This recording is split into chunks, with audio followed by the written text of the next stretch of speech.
Take 10, maybe. This next video is about a capacitor, which is one of the most dangerous things on the unit. And if you don't know what you're doing, don't touch it. Get someone to help you. You have to de-energize it. And I kind of give a semi-illustration of what's going on here. I'm not doing it with my unit because I usually do it live with a long screwdriver. I go to the common and the therm, and then I'll go to the fan and the common, whatever. Make sure it's de-energized, pull the wires out, make sure it's de-energized again. Then I pull the contactor out, have a glove on, and put another one in and put all the leads back in and start the unit and all that. In this video, I illustrate how to actually test a capacitor, which I see a lot of people pull out capacitors, or the unit's not running, change the capacitor.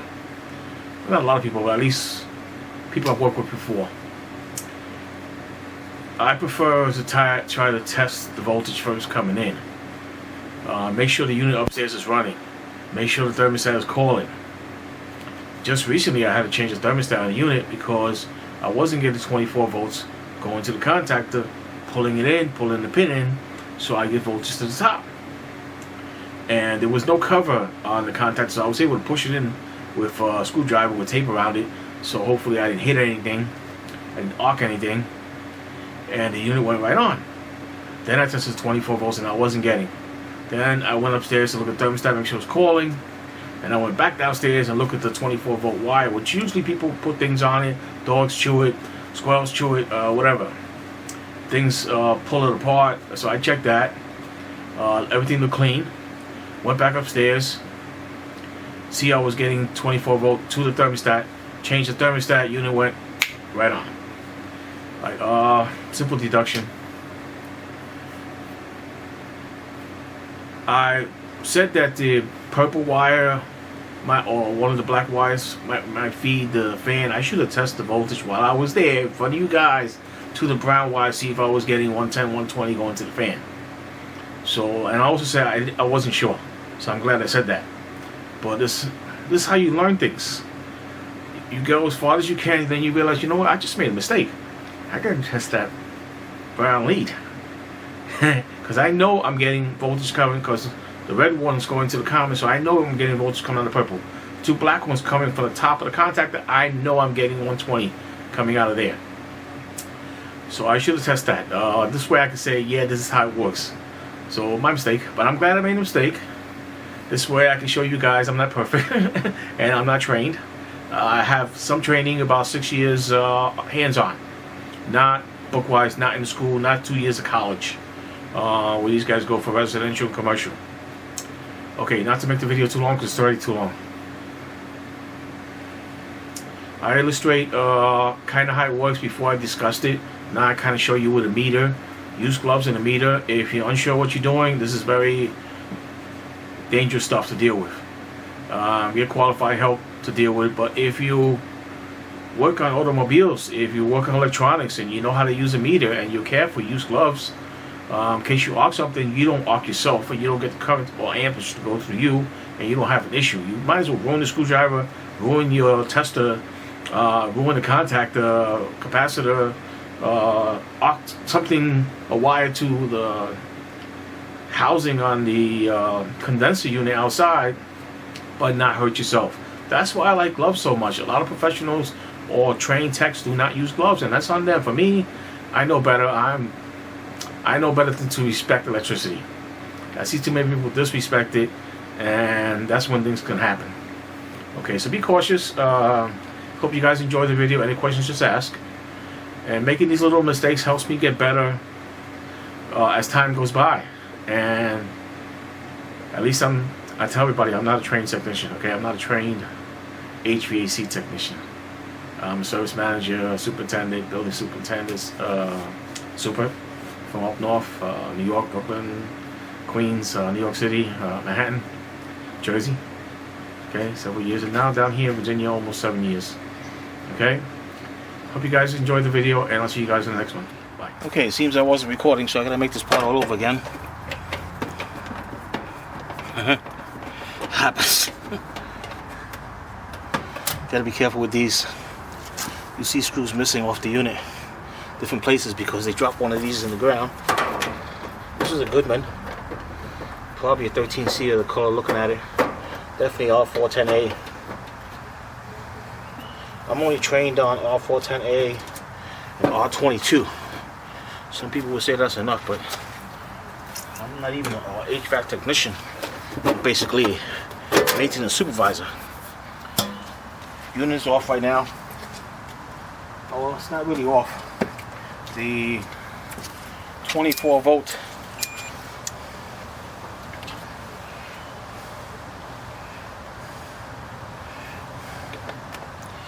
$245.3 on top. Nothing, because the unit's not calling. It would, solenoids discussed in the previous video, would pull this piece in the middle with its cover is underneath, and I get 24 volts on the side of the contactor here where the yellow one is and the blue one, and I will pull that in and I'll get power coming out to the top. I want to discuss in this video this guy right here, the capacitor. Very, very dangerous. Before I even take it out, take the wires off, I'll shut off the red switch on the wall, cutting all the power to the controls, and I'll come out here and pull the disconnect. Or other people might have to turn off a certain breaker. You'll test your unit coming in. Make sure you got no voltage coming in. Okay? You have voltage coming in, the power's still on. Don't trust somebody to tell you power's off. This can kill you.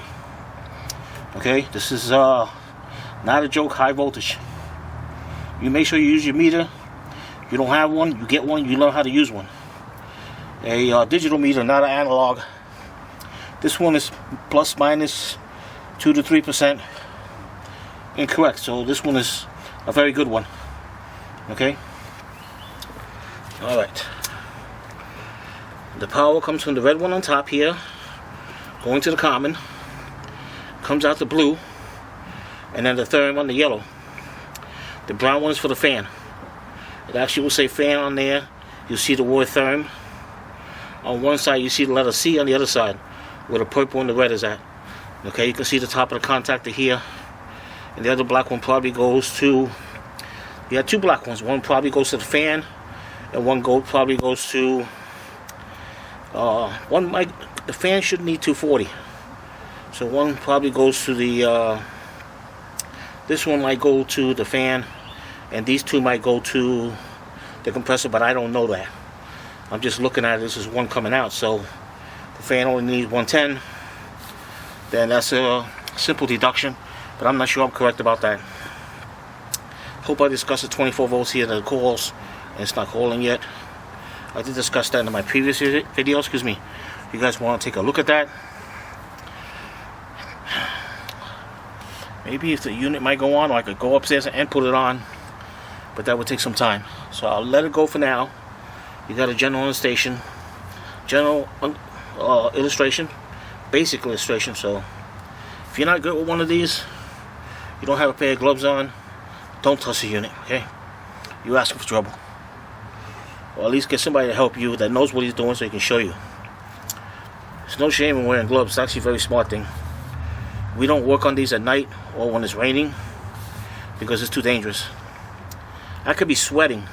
It could hit that contactor here, and the electricity could pass through the sweat if it's enough, and it will probably kick me over my own fence or right through my fence. That's how hard I'm going to get hit by that stuff. I mean, the 240 is not a joke. Okay? I usually de-energize this with a long screwdriver I have, common and therm, and then I'll do the fan if I have to. I'll try to do all three, back and forth. Then I'll disconnect the terminals. And even then, after I disconnect terminals, I'll still make sure I de-energize it again, so I don't get no heavy amps coming out of there, which helps the compressor with a hard start, or even the fan with a hard start when they first start, when they first kick on. That's the duties of the capacitor. Okay? Apologize, the video's a little dark. I'm adjusting between shadow and light, but I think things are clear enough you guys can see. Now we're going to go in shop and discuss this guy right here. Okay, this is the next part of our little demonstration. Having a nice pair of gloves, making sure they're not wet, it's a good idea. I see most people, especially the train techs, they don't use gloves, but I do. It's just one of the things I emphasize. So it's up to you guys what you want to do. This smaller one right here, there's two larger ones and one smaller one. Yeah, this smaller one is the one that's used with the compressor only, and this would be the fan one I was trying to discuss. Okay, they have different ratings on them. Most of these say 35.5, and some of them are a little bit larger for pushing larger compressors.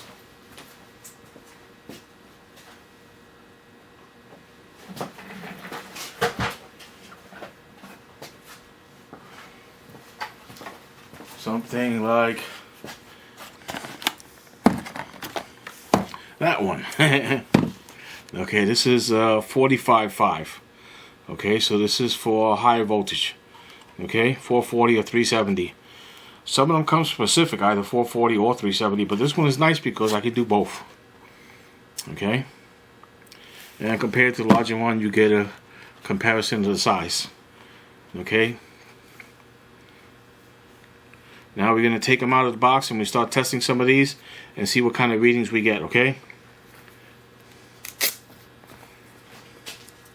I'll show you how I de-energize these guys. Even though all the power is off, I want to try to de-energize the capacitor because the windings in it, and it builds up the amperage so it can help the compressor and the fan start. That's the big boy. I'll take a large screwdriver like this, and it has a nice handle. I can't get electrified with this, and it's strong enough to deal with the amperage that it's not gonna hurt the screwdriver. I do this all the time with this large one. You might get something smaller, you don't need anything this large, but I carry this as my mini pry bar too. So I'll just basically put this out of the way here. Okay, get in there. Basically we'll just make sure I short everything out before I do anything. And sometimes I see sparks. Rarely I see sparks. I would say 1 in 25 I see sparks, but at least I de-energized it and there's no built up current or amperage in here. I would say amperage, not so much current. There's definitely going to have current in there, but it's going to help hard start the compressor and the fan, like I said. Okay, now we're going to take some of these out and test these and see which ones are good and which ones are not good.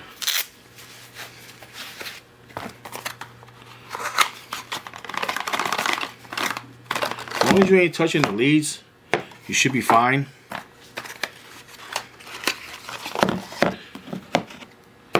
Okay, that one is definitely not good. Okay, you can see that one, okay? Check this other one here. I'm pretty sure this one's upside down and it's kind of dirty also. So I'm pretty sure this one tested poorly also. But we're gonna get the meter out and I'll have the camera focus where the meter's at and we'll start testing these guys and see what we got. But first, let's be smart and de-energize all of them. Okay, even though they were de-energized in the field, I didn't de-energize that little one, and I never know with static electricity, one of these could build up over time. So it's nothing unsmart about doing what I'm doing right now, okay? It's not always the best thing to pull out the red or the blue wire because that sucker still has power. You want to be careful when you pull those out, you don't hit the side, the frame of the outside unit, the condensing unit, because it might arc on you. Has on me only one time because it just moved over, the wind just pushed things around, and that was pretty much it. And I looked at it, everything was fine because it barely just touched it, left a little tiny black mark and didn't destroy anything. But still, I don't trust it. Like I said, one person actually, I didn't say that, but one person actually got thrown numerous feet. Another person I know, his screwdriver hit it and it went through the second floor. Or it got stuck in the second floor in the wood. Went right through the plaster. So, alright, let's move all these guys aside since they're all de-energized and let's start. See if we can find a way to prop up this meter. Now, most meters do not do this type of test. This one particularly does, and that's why I bought it. I've had this one for I don't know how many years. Could be 5-6 years easily. I'm gonna say 6 years because, or 5.5 years, because I had to move the leads over to go do that. And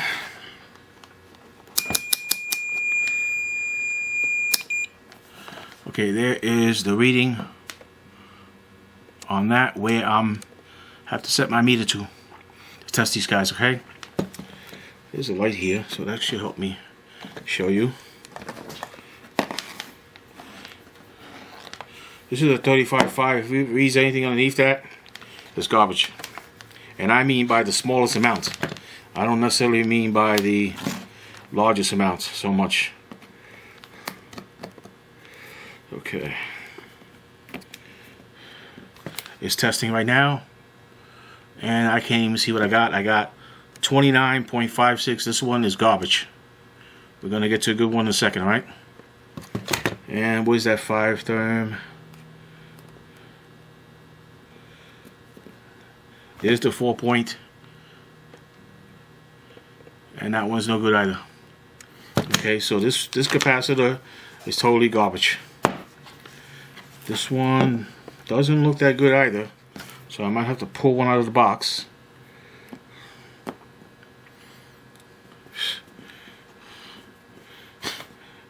I don't even get, I get squat on this one. Very, very low reading on this one. Check the fan.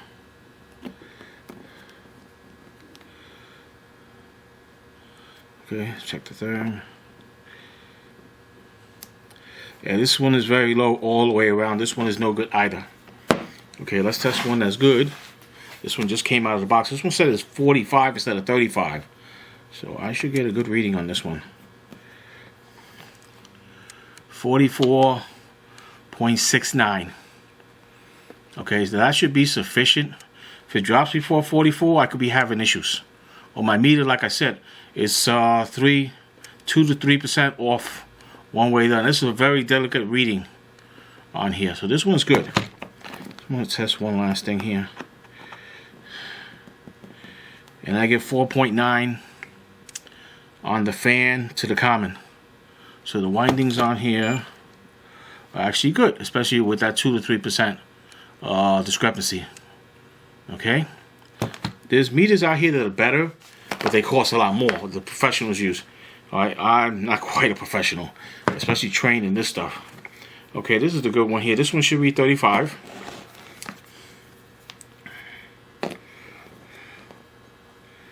And 34.88.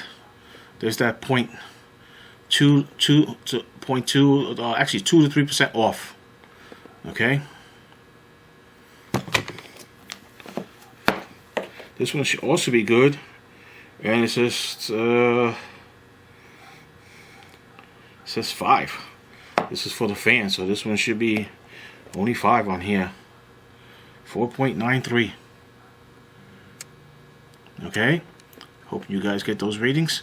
Now let me get a good one of the other one, and then we can start put all these back. Throw out the ones that are garbage.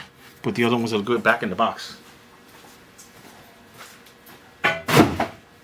I de-energize them so I don't have to worry about, even though I threw them in the trash, touching anything and creating a fire or something like that.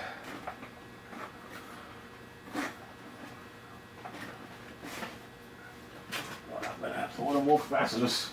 There's one guy here that just loves changing capacitors. I try to avoid that. I try to. This is new out of the box, but again, I don't care. Other people have their own way of doing it. That's the way I do it.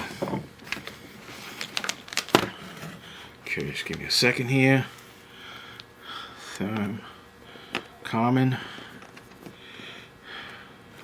35.29. That's what I like to see. I like to see it a hair over 35. That gives me more confidence. This is a brand new one. I just pulled out the box. Let's check the 5. And there it is, 5.0. Okay, so that's a good one. Okay, now you get a decent idea of how to test these guys. The the common for the 35 or 45, whatever it is, 44, whatever it is. And then the +5 would be the fan to the common. Okay, if you have a capable meter, they used to sell meters that used to just test capacitors for 150 bucks, maybe 15, 20 years ago. I was very happy to pay 90 bucks for this multimeter that actually has that capacity. Okay, so that's a good thing. Sometimes they swell up, you can see it immediately, it's no good. Or they bulge up. Other times, people would put a hard start where from the top of the, this is a hard start, they're reusable. From the top of the contactor is a red wire going to the common. They would take that and plug it into here and then plug in a lead here. This is hard to see. There's a lead there that has another piece here. So you plug the red one into one side, plug this one into the common, and there's another tab here where you can plug your other wire you need to plug into the purple, something like that. Okay? If that's how it's working. But this is very good. They're really well known. I was told this is one of the good ones. I don't use these very much. Don't have a lot of experience with them. But in the old days, people used to use these a lot. Okay, they would help compressor start until they got someone here diagnosing, say your compressor's dying and you got to change it or change the entire outside unit. Hope you guys enjoyed the video. Apologize, it's kind of long. But hopefully it saves people from getting hurt. Using gloves, discharging the contactor, shutting off the switch to the unit upstairs, so you don't even get 24 volts going downstairs. The step-down transformer upstairs is off, which feeds the thermostat, which feeds the contactor to the solenoid to push it in, so the current goes from the bottom, contactor to the top. And pull and disconnect. Using a meter, testing to make sure that the power is actually off, because you might not have a disconnect, you might have a breaker. It could be very old school, could be grandfathered in, it could be a private home, and the panel might be labeled AC compressor or AC condenser, excuse me, and then you shut it off and you go outside and you still have power, so it was labeled wrong. Do you want to get hit that way? I don't think you do. Hope you guys enjoy the video. I hope you're safe. Hope you're enjoying the rest of your Memorial Day weekend. And we appreciate you guys, what you do for us. Thank you very much.